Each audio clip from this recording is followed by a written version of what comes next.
Don't you get tired of seeing the same kind of directing in every movie? Same shots, same coverage, same rhythm. It's safe, but it's predictable. Well, today I'm going to show you a directing method that's risky, but when you pull it off, it makes your films pop. It's used by filmmakers like M. Night Shyamalan and Wes Anderson, and it's one of the best ways to develop a unique visual style. I call it the puzzle method. And once you understand it, your directing will never be the same.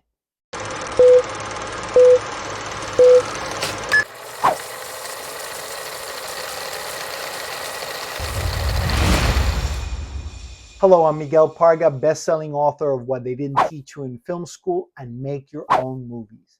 I've been teaching filmmaking for 18 years, and today I'm going to give you a technique that'll make your scenes stand out even on a low budget.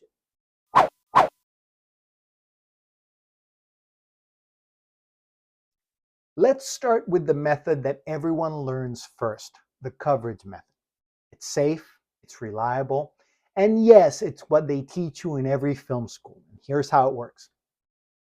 You start with a wide shot, usually your master shot.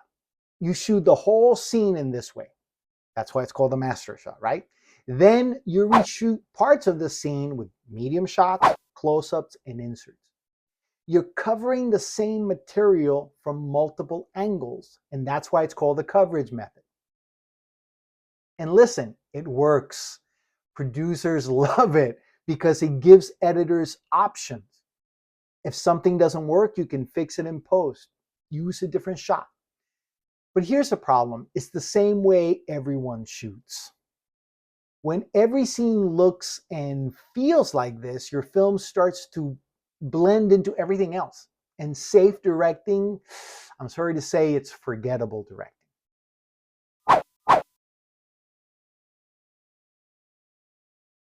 So what's the puzzle method? It's a way of directing that breaks the rules, but in doing so, it creates energy and a flow and kind of a personality. Here's the core idea. You divide the scene into 3 different parts, beginning, middle, and an end.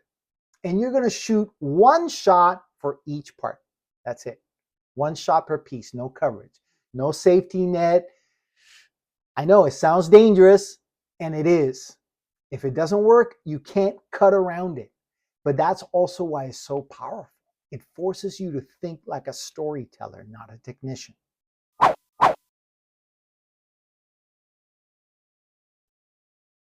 For example, let's say your scene begins with a character making a decision. You might shoot that first part in one shot. Slow push in as they realize what they're about to do. Now, that shot opens up into a 2-shot as the actors move, and it reframes the power dynamic. That's all I'm doing for this part of the scene. That's it. Then, as the scene changes, the actors move, and I cut to a different shot. Maybe one character walks away, the other character follows. That's the second part. The characters are walking and talking, one ahead, the other behind. That's my second shot. I'm holding on this for the middle of the scene. Then finally, when the scene hits the climax, they stop, right? And I shift into the final shot. Conversation ends, one character walks away, and you end with a close-up that captures the emotional payoff of the scene. That's 3 shots only. They change as the actors move. Each shot means something. Each composition communicates emotion, status, choice. You're not just recording dialogue, you're sculpting meaning with the frame. That's what makes it cinematic.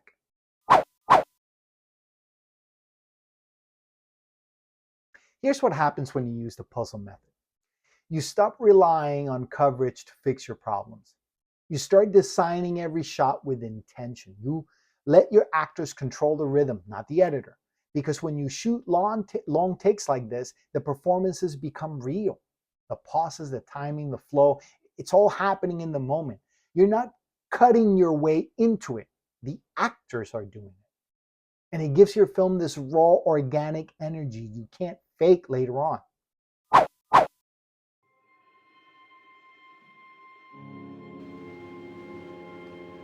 You knew you were gonna die.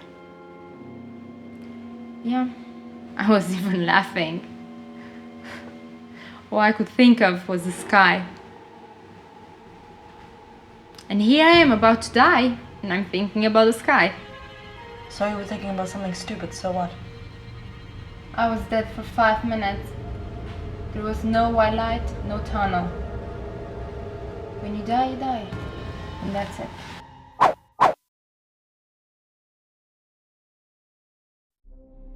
You'll see this technique in action all over cinema. So M. Night Shyamalan uses it to build tension.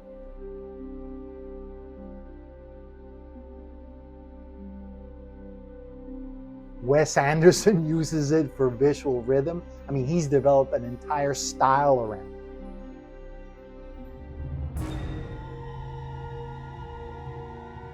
John Cassavetes, the godfather of independent film, used it to let actors breathe inside the scene. You know, for him, it was all about finding the truth of the scene, so this method worked perfectly for him. Even Woody Allen mastered it to let emotion play out naturally in movies like Hannah and Her Sisters and Annie Hall.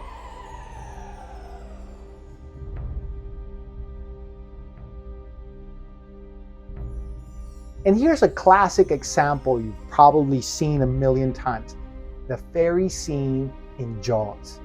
The camera doesn't move. The framing shifts 3 times as the actors move. No cuts, just pure visual storytelling. The actors are telling you what's happening with their blocking. That's the puzzle method in action. Spielberg is not using 3 shots, he's using 1 shot that changes shapes 3 times. It's genius. The puzzle method is risky, yes, but it's also what separates directors who play it safe from those who make an impression. When you try it, it injects life into the performances and the actors carry the scene through. So the next time you're on set, ask yourself, do you want to shoot the safe way or the cinematic way? Take the risk, build your puzzle. You'll make scenes that feel alive. If this helped you, hit like, subscribe, and comment below with your favorite directors who use this style. And if you want to learn filmmaking without film school, gatekeepers, or debt, download my free roadmap, Filmmaking Without Film School. Link is in the description.